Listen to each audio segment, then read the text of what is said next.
Berlin, winter 1932-33. It's minus 15 degrees outside, and people are ripping park benches apart for firewood. A former university professor drags a child's sled through the snow, carrying a single sack of briquettes he bought by selling his dead wife's wedding ring. 6 million unemployed, almost 1 in 3 German workers stand in bread lines that snake for blocks. Communist and Nazi gangs are shooting each other in wedding cake alleys, while the middle class watches its life savings evaporate for the second time in 10 years. Into this freezing hell steps Adolf Hitler on the 30th of January 1933, and within weeks he summons a quiet aristocratic monocle-wearing banker who looks more like a university professor than a revolutionary. His name is Hjalmar Schacht. He once stopped hyperinflation literally overnight in 1923, and now, Hitler gives him the most impossible job in European history: turn a bankrupt, disarmed, humiliated nation into the most terrifying military power on earth, fast, in total secret, and without a single extra mark in the treasury. What Schacht delivered wasn't just clever accounting. It was the most audacious financial conjuring trick ever performed, and it came with an invisible fuse burning straight toward September 1939. First, you have to understand just how broke Germany really was. The 1923 hyperinflation had already wiped out the middle class once. People were using billion-mark notes as wallpaper and kindling. Then the 1929 Wall Street crash hit like a second punch.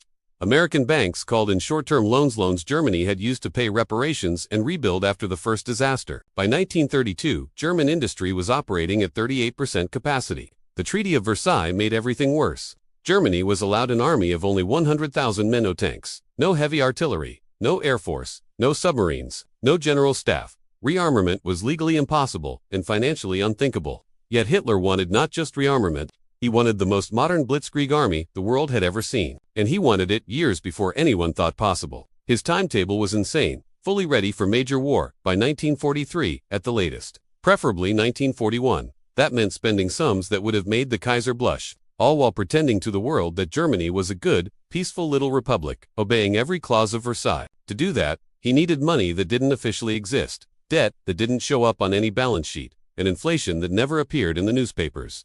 Enter the magician. Schacht's masterstroke was the creation of a phantom company in the summer of 1934, Metallurgische Forschungsgesellschaft MBA. On paper, MEFO was a harmless research consortium set up by 4 industrial giants: Siemens, Güterverwaltung, Krupp, and Rheinmetall, with a laughable capital of exactly 1 million Reichsmarks. It had a postal address, some impressive letterhead, and nothing else. No factories, no laboratories, no staff. It was a mailbox with delusions of grandeur. Yet between July 1934 and April 1938, this ghost company issued 12.1 billion Reichsmarks in MEFO Bills, 12 times its own stated capital, and more than the entire German national budget in 1933. These were normal government bonds that foreign embassies could track. They were 5-year promissory notes signed by the fake company.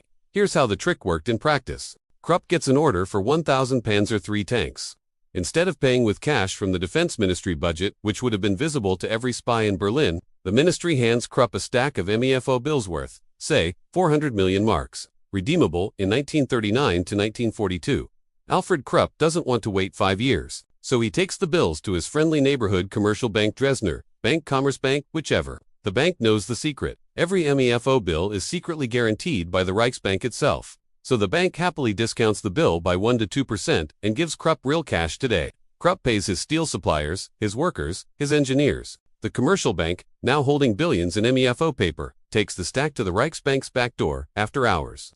The Reichsbank quietly prints fresh Reichsmarks and swaps them for the bills. The magic is complete. The army gets its tanks. The factory gets paid. Workers spend money in shops. And when the French or British military attaches read Germany's official financial statements, they see MEFO bills were classified as private commercial paper, not state debt. The rearmament vanished into a black hole of creative accounting. The numbers are staggering. In 1933, German military spending was officially 1.9 billion Reich. By 1936, it was secretly 10.8 billion. By 1938, it hit 20 billion roughly. 60% of total government expenditure funneled through MEFO and other off-books channels. Germany went from having 21 operational tanks in 1933 to over 5,000 modern panzers by September 1939, from 0 military aircraft to 4,000 frontline planes, from a coastal navy, 257 U-boats prowling the Atlantic, all paid for with money that, according to every published statistic, simply wasn't there. Neville Chamberlain could wave his little piece of paper in 1938 claiming peace for our time because British intelligence honestly believed Germany's army was still a joke. They were reading the fake balance sheet, but every conjurer knows the audience eventually catches on if the trick runs too long. MEFO bills had a 5-year maturity. The first tranche issued in 1934 came due in 1939. 12 billion marks. Twice the entire Reich's visible tax revenue was suddenly payable. Germany's gold and foreign exchange reserves in early 1939. A pathetic 500 million marks. Most of it already earmarked. Schacht knew the cliff was coming. As early as November 1937, he was writing frantic memos. The expansion of military expenditure has reached a level which must lead to catastrophe. By 1938, he was openly fighting with Gring, who had been put in charge of the 4-year plan, and who screamed at Schacht, "If the Führer wishes it, then 2 times 2 are 5. Schacht shot back, "Then find me a Führer who can make that kind of mathematics work in a bank." On the 7th of January 1939, the entire Reichsbank Directorate sent Hitler a desperate ultimatum: slash military spending immediately or face inflation and collapse. Hitler's response was swiftly accepted. Schacht's resignation, the same month, and replaced him with the spineless Walther Funk, the magician, had built the perfect illusion, then tried to pull the curtain back. He was fired for telling the truth. Now the clock was ticking in months, not years. January 1939, the first small batch of MEFO bills matures. Germany scrapes together the money by raiding the last unemployment insurance funds. February, more bills. March, the avalanche begins. The only asset Germany has left that can be liquidated instantly is other countries. On the 12th of March 1939, German troops march into Vienna. Within 48 hours, the entire Austrian National Bank, gold reserve 91 tons, worth roughly 780 million Reichsmarks, disappears into Reichsbank vaults in Berlin. Austrian tobacco monopolies, steel mills, and foreign currency accounts are seized overnight. The Anschluss wasn't just about Hyman's Reich, it was the first emergency bank raid to keep the Ponzi scheme alive. 6 months later, in September 1938, comes Munich. Britain and France hand over the city. German troops roll in and immediately confiscate the Czech border fortifications. 1.5 million rifles, 2,000 artillery pieces, and hundreds of brand new tanks that the Czech army never got to use. Then, in March 1939, Hitler tears up the Munich Agreement and occupies the rest of Czechoslovakia. The payoff this time is obscene. The Koda works in Pilsen, one of the most advanced arms factories in Europe, instantly doubles German tank production. The Czech National Bank in Prague is forced to hand over 80 tons of gold, another 650 million marks. Czech foreign currency reserves, machinery, and raw materials flow east. By the spring of 1939, Germany has stolen more wealth in 18 months than the Kaiser spent on the entire First World War. But even that isn't enough. The MEFO bills keep maturing.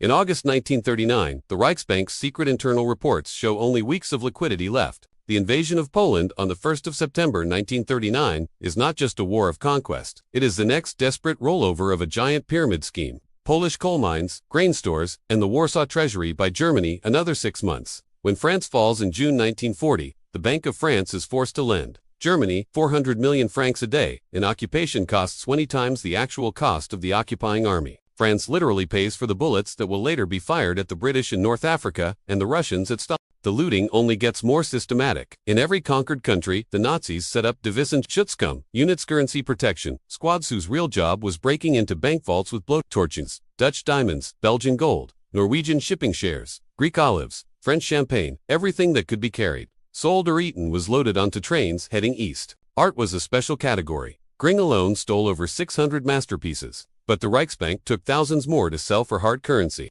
Even the gold teeth of murdered Jews ended up melted down in Melmore deposits at the Reichsbank. Hundreds of kilograms of wedding rings, spectacles, and dental work turned into anonymous bars stamped with fake pre-war dates. Inside Germany, the regime was robbing its own citizens just as ruthlessly.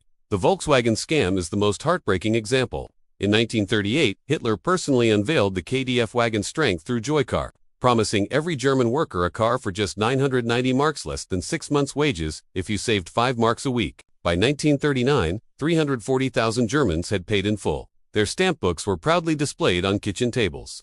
Total collected, 280 million Reichsmarks. Civilian cars delivered before 1945, exactly 0. The Wolfsburg factory was converted to military Kubelwagons and amphibious Schwimmwagons the day the first payments arrived. The savers got nothing until West Germany finally compensated them in the 1960s with interest that barely covered inflation.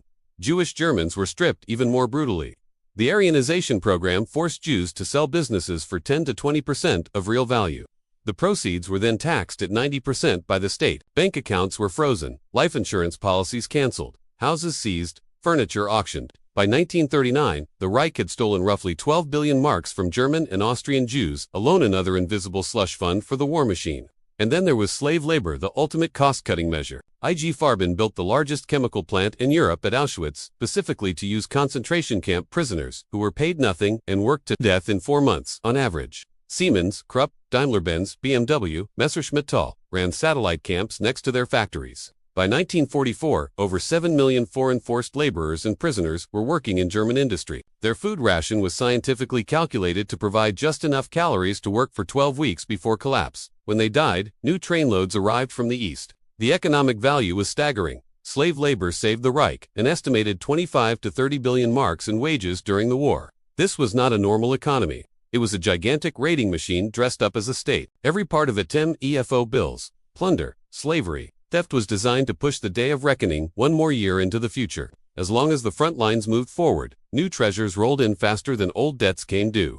The moment the Wehrmacht stalled at Moscow in December 1941, at El Alamein in 1942, at Stalingrad in 1943, the entire structure began to crack. No new gold trains, no new slave factories, no new countries to loot. By 1944, the Reichsbank was printing money so fast that banknotes were delivered to payroll offices in 100-kilogram sacks. Workers rushed to spend their wages at lunch because prices doubled by evening. The black market became the only market.